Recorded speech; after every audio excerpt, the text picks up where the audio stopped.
Heard of it. Well, I discovered intermittent fasting about 6 months ago. My brother was scrolling through YouTube health and fitness channels, as he normally does for some odd reason, and he stumbled across it, and he thought it was pretty interesting, some guy promoting intermittent fasting, and he decided to tell me about it.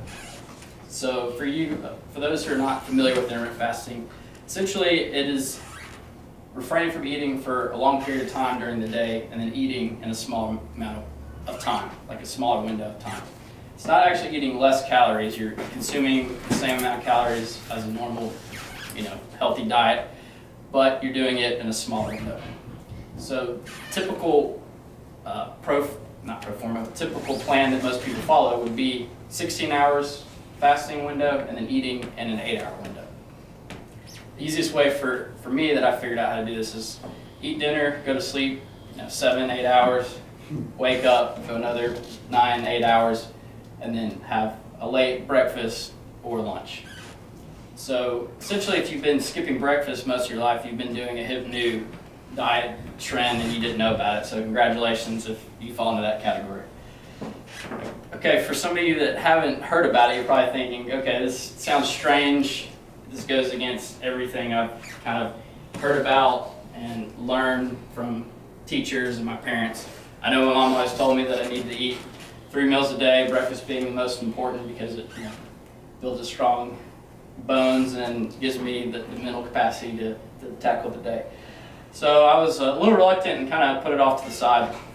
But being the experimenter that I am, I decided, okay, let me look at it myself, and I found that a lot of people have had some positive benefits from it. So I was like, okay, I'm going to give it a solid try, and I started that Monday after hearing about it. So it was about 9 o'clock, and I started to get pretty hungry. I didn't eat breakfast. Like, this is going to be tough. I don't know if I'm going to be able to do this, but I struggled through it and got through that first morning. And then I work out during lunch, so I went and did my workout. And I thought that I would have some deficiencies in my workout, but I was able to still maintain the normal reps that I've been doing, and my strength didn't decrease. So that was good. So I had a positive workout, and I came back, heated my lunch up, and devoured it. I'm a fast eater, but I ate really fast that afternoon, and food tasted better for some reason, I guess, not eating for 16 hours and working out. So that was my kind of first experience with it. I continued through that week doing the routine. The second week was easier, third week even easier, and now I've been doing it for about 3 months now. And I've had some positive benefits from it. The first and kind of more obvious would be so loss of fat. I've cut down some fat and while maintaining muscle, so those are positives. I've also noticed, like, when I'm in the morning, I'm more mentally focused. I don't know if that's because I'm not as lethargic because I ate a big breakfast, or I'm not really sure, but I have noticed that in the period of fasting, I do have a little bit better mental focus. And also the ability to kind of control when I eat, not let the time of day determine when I eat, but take that back from my body controlling when I have to eat. So it's been, and not a big benefit, but had some advantages throughout the whole experience. So I will say, I'm not promoting this. This is not for everyone. I strongly suggest if you want to try it out, read it up on yourself, do your own research, maybe contact your local physician and tell me what you're about to try and see what he suggests. But coming back to myself, going against the Western culture of 3 meals per day, I've seen some benefits, like I mentioned, the mental focus, cutting fat and maintaining muscle, and the ability to kind of control when you eat. So I've continued to do this, and I'll continue forward with it until I start to see that it's not beneficial to me. So that is my experience with intermittent fasting, and I hope you now know what that is next time you hear it promoted on YouTube or somewhere else on the internet. Do you guys have any questions about intermittent fasting? What was your goal with trying that experiment? Just to see if I could do it mainly. Just to see if I could experience the cutting and kind of mental clarity, and just to be able. And there's some unrealized health benefits that I didn't really go into. Like they use types of fasting to help kids with cancer that reject some of the cancer treatments. It tends to slow down the the growth of cells. So by fasting, maybe doing extended fast or intermittent, you could potentially slow down the growth of cancer cells over time in your future. So some people think that they're kind of combating Alzheimer's too. Alzheimer's. You said extended fasting. Do you ever do an extended fast or a daily fast? I've never done anything over probably 20 hours or so. But yeah, I've read guys doing 7 days and still being able to deadlift like 500 pounds. So it's pretty crazy. Yeah, because you say you eat the same number of calories, but somehow you lose weight. Yeah, so I'm eating about the same amount of food that I normally did, but I'm doing it in just an 8-hour window, so between lunch and basically dinner time. I do it, except I eat water and breakfast immediately, and then when I get my kids, I'll stop either 2:30 or 4, either right before I get my kids from school or right after. I'm just trying to follow the science. Because if I'm taking the same number of calories, I should weigh the same. Something has to happen. I have to take in less calories in order to lose some weight. Yeah, and it could be the fact that I'm also working out towards the end of my fasting period, so I'm burning the stored fat and not necessarily burning the food calories that I ate that morning. Could be a benefit. Yes? Do you think that it causes you to metabolize your food differently if you go for a long period of time without eating, but yet you're still Yeah, that's kind of what I thought. I was like, well, I've heard of people that go a long period of time without eating, and then when they do eat, their body's such deprivation that it just keeps everything, and you don't, it burns slowly. Yeah. But I haven't. I guess I'm not doing it very long, so I haven't really noticed any of that effect of a slower metabolism or faster. So, all right, thank you.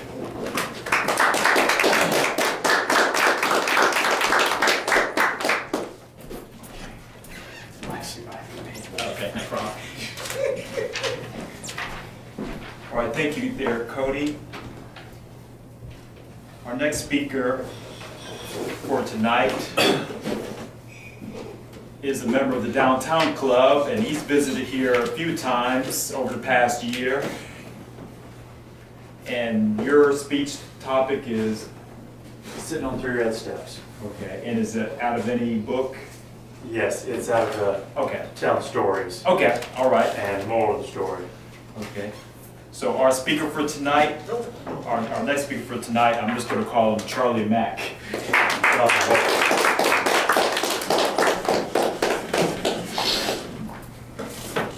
Sitting on 3 red steps was where it all happened. Without any obfuscation. We sat, my next door neighbor, David and I, and we created everything throughout the years. You see, David was living in his house when I was born. And we moved into the house next door to him when I was a baby, a few months old. He was 6 years older than me. So when I was in 3rd grade, he was in high school. When I was in 4th grade, he was in high school. When he graduated, I was a mature 6th grader. And we played every kind of backyard ball you can imagine. He made computer games, we played them. We melted and solidified warriors, and we painted them. We played with darts, we played aerobic, we played football, killed me out of the ball, and I was fast back then, so he could hardly catch me. But one day, we're sitting on his 3 red steps. He said, "Hey, let's play chicken." I said, "Okay." You know how to play?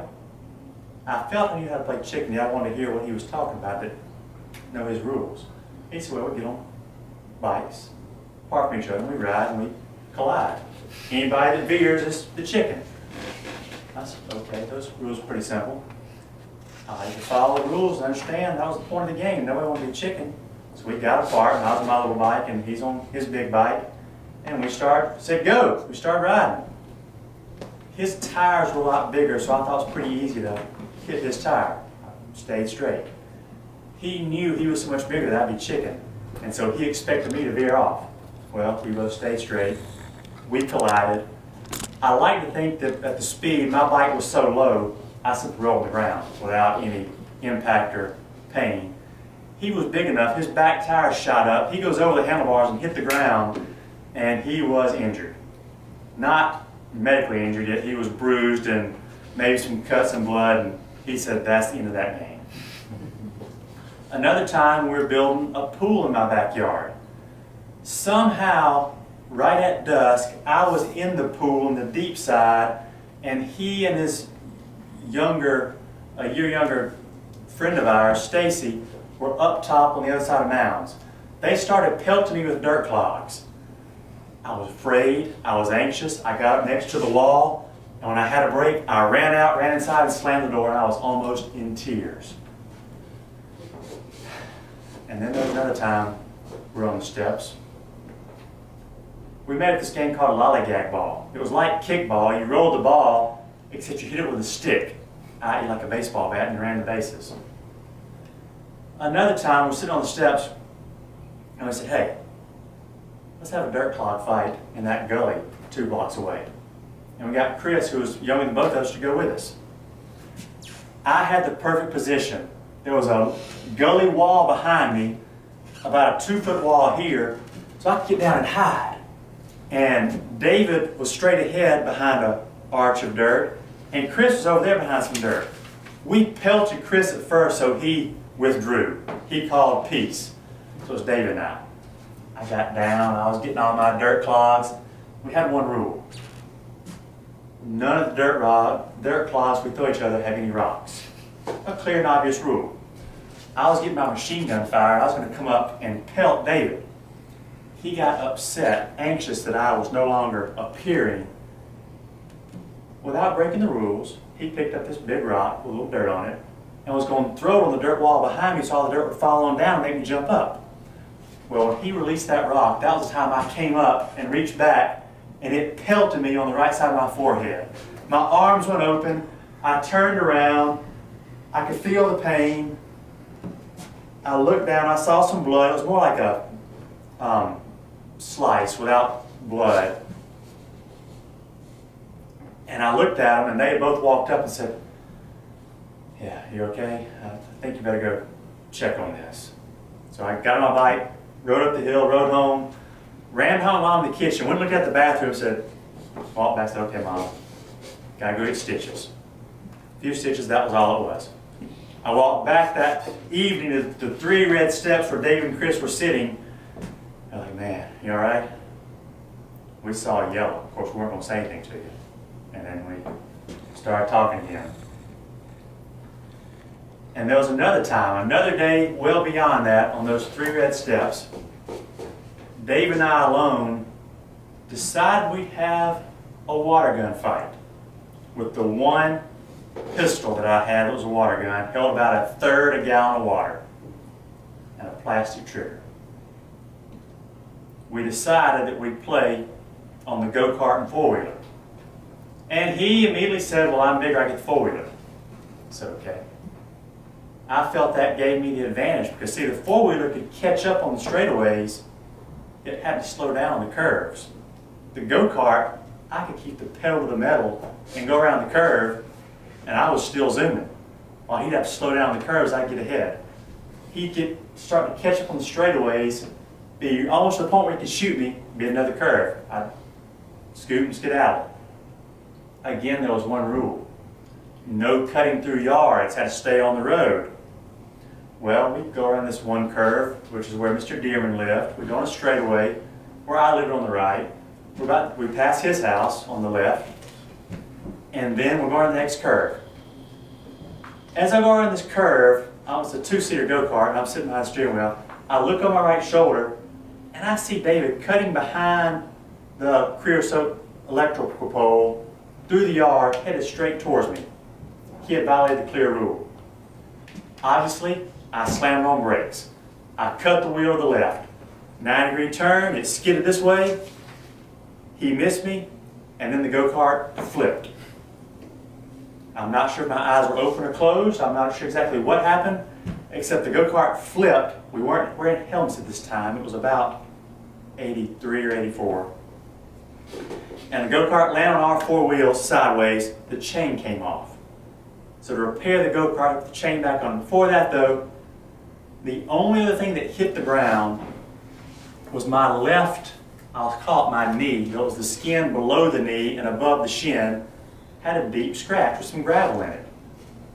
We had, of course, it burned taking the gravel out, put some mercurochrome or hydrogen peroxide, a Band-Aid on it.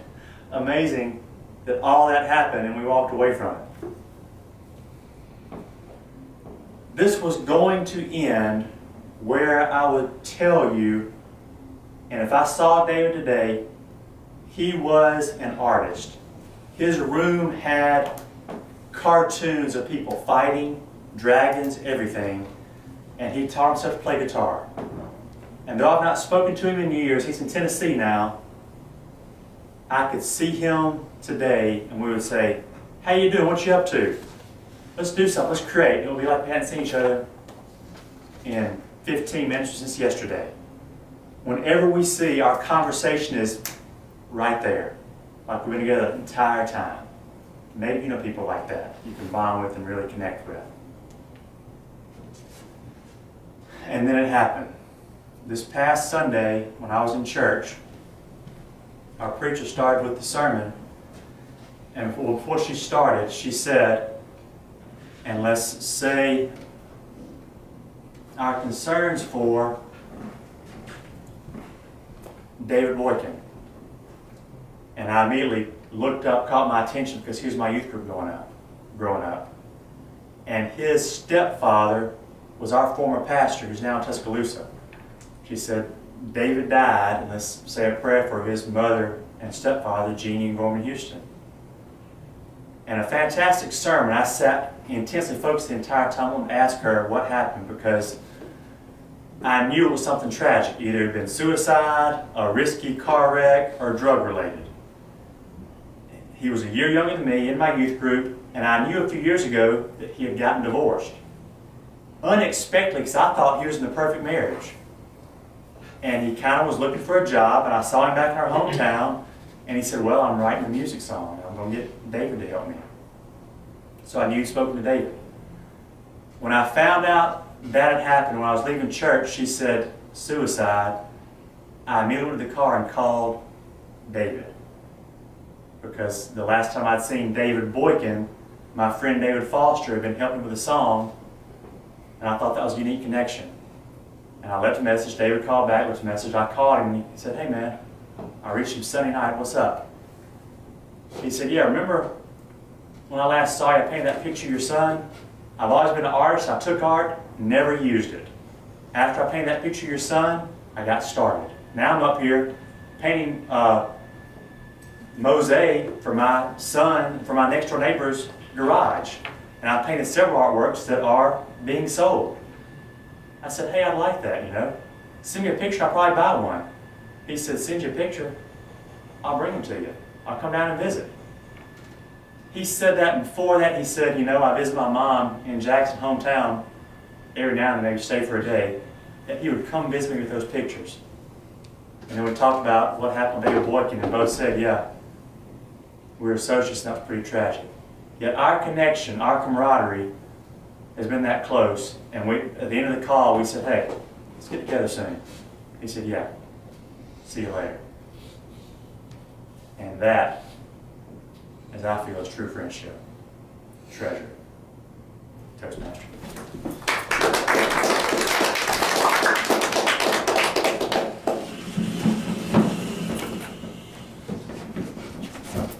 Thank you there, Charles.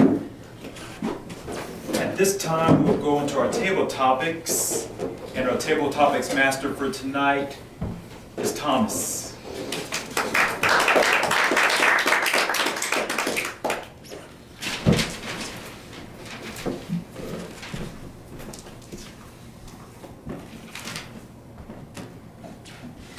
Hey, trying to think who has gotten up here yet. Paul. Yeah. If you could answer the question, what subject of all the subjects, doesn't even have to be like just science or math, but what subject of all subjects would you like to teach to middle schoolers and why?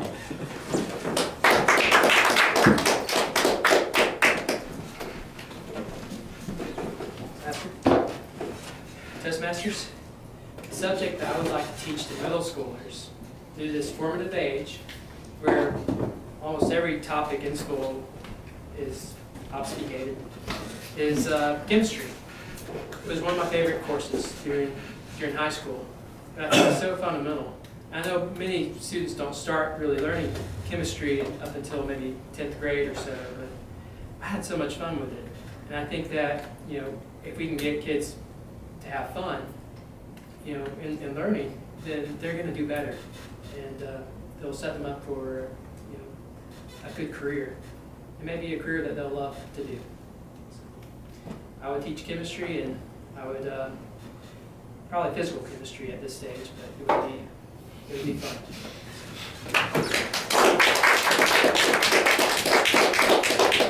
Okay, I'm still learning everybody's names, so I may just point. Paul's the only name I memorized the first time. So, Justin, if you could answer the question, would you rather have $1 million when you retire at age 65, we'll give it the theoretical age, or go back to when you were 11 years old with all the knowledge and experience that you have now? And that's all of these. Tell us why you're picking what you're picking aside.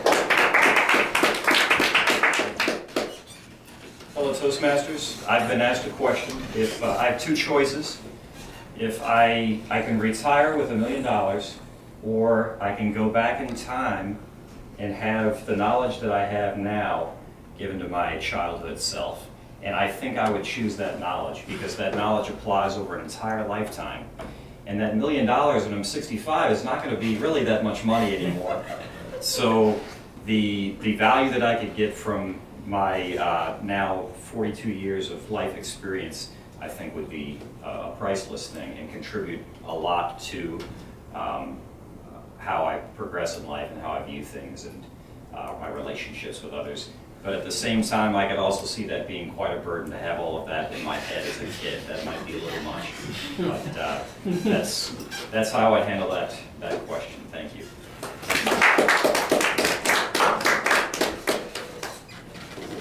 We have time for, I think we have time for one last one.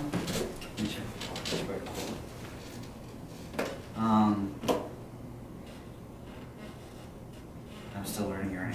Julius. Yeah. Where other than Mobile would you like to live?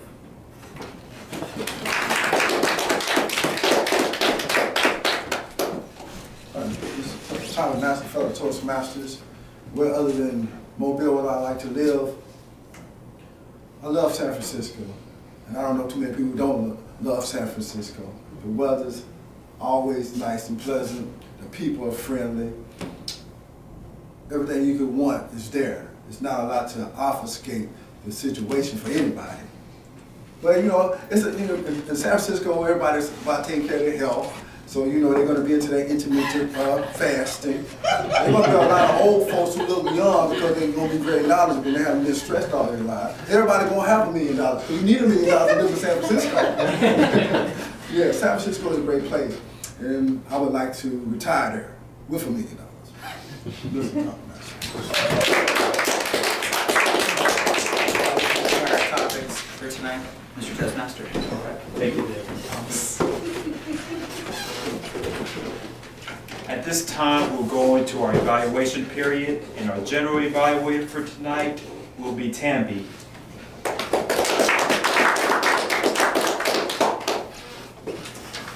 Mr. Toastmaster, guest, the meeting started on time. I do apologize, I forgot that we don't start at 7 o'clock, it's 6:45 now. And we did have to fill a couple of roles, myself being the general evaluation. And we do have some guests, Mr. Mack, and I'm sorry, I don't know your name. Cheryl Lassiter. Cheryl Lassiter. And are you here to this club or another club? I actually visited several weeks ago and then I had to go out of town and I'm back, so this is my second time.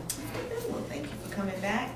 We also talked about the dues, about having the dues. And when do you want the dues? In March, correct? Well, any time between now and the end of March, because March is the last month of this 6 months. 6 months, okay. so we talked about that, and we also talked about the officers here today. I really truly enjoyed everybody's speeches and the table topics, and thank you all. And that's it for the general evaluation, okay? Okay, now, we go into the evaluations now. Oh, For first, okay. first Who's the evaluation. first evaluator? I'm the first evaluator. Maurice. Here's your pen, thank you for letting me borrow it. Or you stay at the lectern while you're. Oh, I stay. Yeah, you run the evaluation. Okay. Okay. Go ahead. Do you Okay. want me to read the book? I'm sorry. Yeah, well, I'll go ahead and do the first evaluation.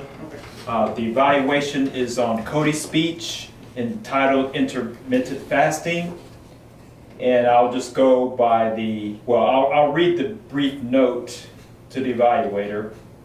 It says the speaker is to use words and arrangements of words that effectively communicate his or her message to the audience. The speaker should select clear, accurate, descriptive, and short words and choose verbs that convey action. Sentence and paragraph construction should be simple and short. The speaker needs to include rhetorical devices, avoid jargon and unnecessary words, and use correct grammar. The speech must have a clear purpose and be appropriately organized. Please complete the evaluation form below by checking the appropriate column for each item. Now, going through each of the questions in the evaluation guide, first question is, was the speech topic appropriate for this particular assignment? Yes. Did the speaker use short, simple, and clear words? Yes. Did the speaker use vivid, descriptive words that created mental images? Yes. Did the speaker use words that had more than one meaning or were inaccurate? No, he didn't, so I checked excellent on that. Were the speaker's sentences short, simple, understandable? Yes. Did the speaker use rhetorical devices to enhance his or her ideas? I believe I heard a few rhetorical devices. I checked satisfactory on that. Did the speaker avoid jargon and unnecessary words? Yes. Did the speaker use proper grammar and pronunciation? Yes. Was the speech purpose clear? Yes. Was the speech effectively organized? Yes. What could the speaker have done differently to make the speech more effective? I wrote the speaker could have used more rhetorical devices. And then what did you like about the speech? The speaker gave a concise and descriptive assessment of what intermittent fasting is all about. And that is the evaluation for Cody's speech. Thank you so much.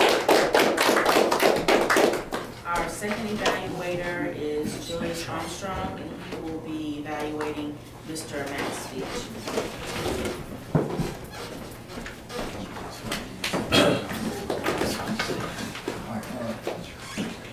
Toastmaster, fellow Toastmasters, and most importantly, Charles. The speech was titled, Sitting on Three Red Steps. And I'm just going to go through the question that I asked. Was the story presented simply and clearly? I said I was a little obfuscated about some of the story, because there was a lot of stories involved. How did the speaker capture and hold your interest? Vocal variety, very good, your vocals were very clear, and you were able to adjust your voice to the different situations. You provide a lot of action. Now, where all the elements of a good story included, the plot, setting, characters, and action. I put a check on action, characters there, setting on the red steps. The plot had me a little confused because there was a lot of stories, not just one central story that was told. Now, how did the speaker use vocal variety to add to the story? Again, I said you were able to use vocal variety to add excitement and suspense to the different stories that you were telling. Now, what was the twist to the story? I saw the twist as David died. That's what I saw. That was one of the twists, but the David that I thought died was not the David that I thought that was David. That was the twist for me. Not the David I was looking for. I'm saying David, the David that I thought was going to be the David, he still was alive. And they were able to get back and become friends again. I would say, somewhat, again, like I said, it's a lot of stories. I was looking for one story with one moral, one lesson, but it was a lot of stories, a lot of lessons. So I guess I was the winner in that one.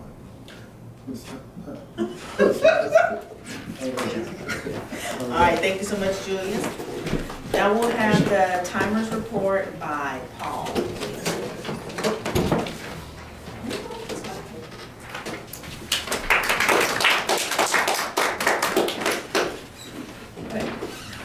Toastmasters and all the guests. So, an evaluation of our speeches. First off, I'll start with Cody's speech. Time was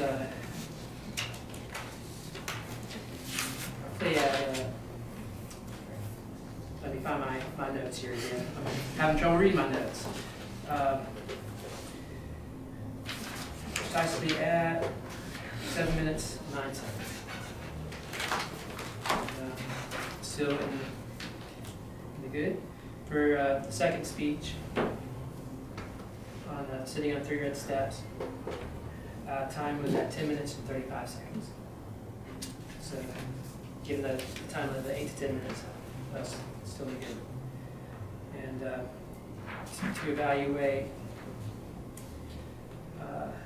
our tables topics, I just looked at each person's time.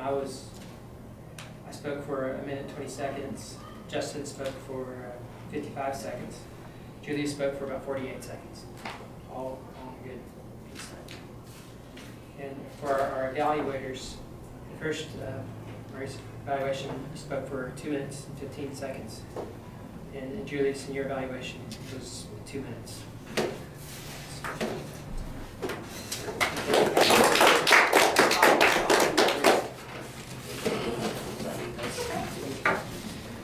Okay, now we'll have the Vermilion report by Jared. And you'll do the all counter and the word of the day, please. Oh, sure. Okay. So do I just go through it by person? Yes. Okay. So for Cody, I had a total of 8, 3 you-knows, and 5 us. For Charles, I had only 2 and used the word of the day. Very good. For Paul, I included like right when you were up here as well. I don't know if that's part of it. I assume it was. So a total of 10 times, 3 you-knows, the rest were owns. For Justin, during the table topics, I had 4 us. For Julius, I had 3 us. And for, once again, I assume I include you in this. I include everyone who stood Yes, here. yes. Okay. I had 4 times for you. And Tammy, I had 2 for you. Oh, but I do feel it important to mention that Julius and Charles also used the word of the day.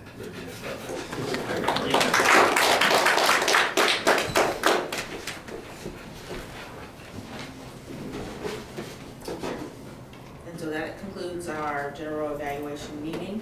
I'll turn it back over to our Toastmasters, Maurice.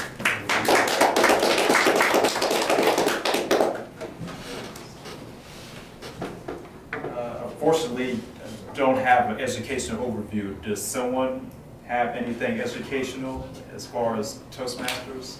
If not, we'll move on. But I did prepare a educational overview for tonight. And there are no awards tonight, and our Vice President of Education is not here tonight, so we won't have an agenda for next week. Just be sure if you have a speech, make sure you request a speech so he can see that you requested a speech, and then he can schedule you for a speech. And then you can volunteer for a position before the meeting, well before the meeting. Such as Toastmaster, evaluator, Because I don't know when Lawrence will have internet access again. 'Cause I guess I don't know how long, for however long he's gonna be gone, he's not gonna have internet access. I know that, so. Other than that, I will relinquish the lectern back to the president.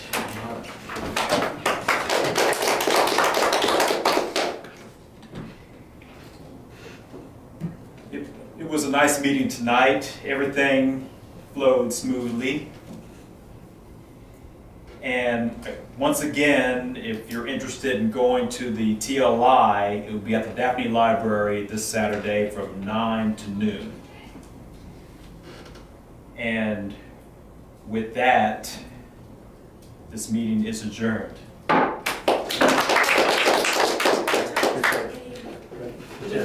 6:45. Hey, Jerry. Hey. Have you joined the Toastmasters yet? Okay. I brought my laptop just in case. I don't know if you're ready. Yeah, but I'm actually glad I was asked about the process, because I don't have these. Stories, Well, part of the bigger story. So you can retake it. But it was about the time You don't have to figure that out, Uh, but it has really good description. Okay. Like No credit card either. It took a little bit for me to kind of Okay, like so to actually get, oh, I can, I'm talking about multiple I can- stories over an entire lifetime. Sign you up through the Your Toastmasters.org. relationship with this state and Okay. authors died. Yeah, career options. Yes. We can get a lot of it. Yeah, it's neat, it's a good.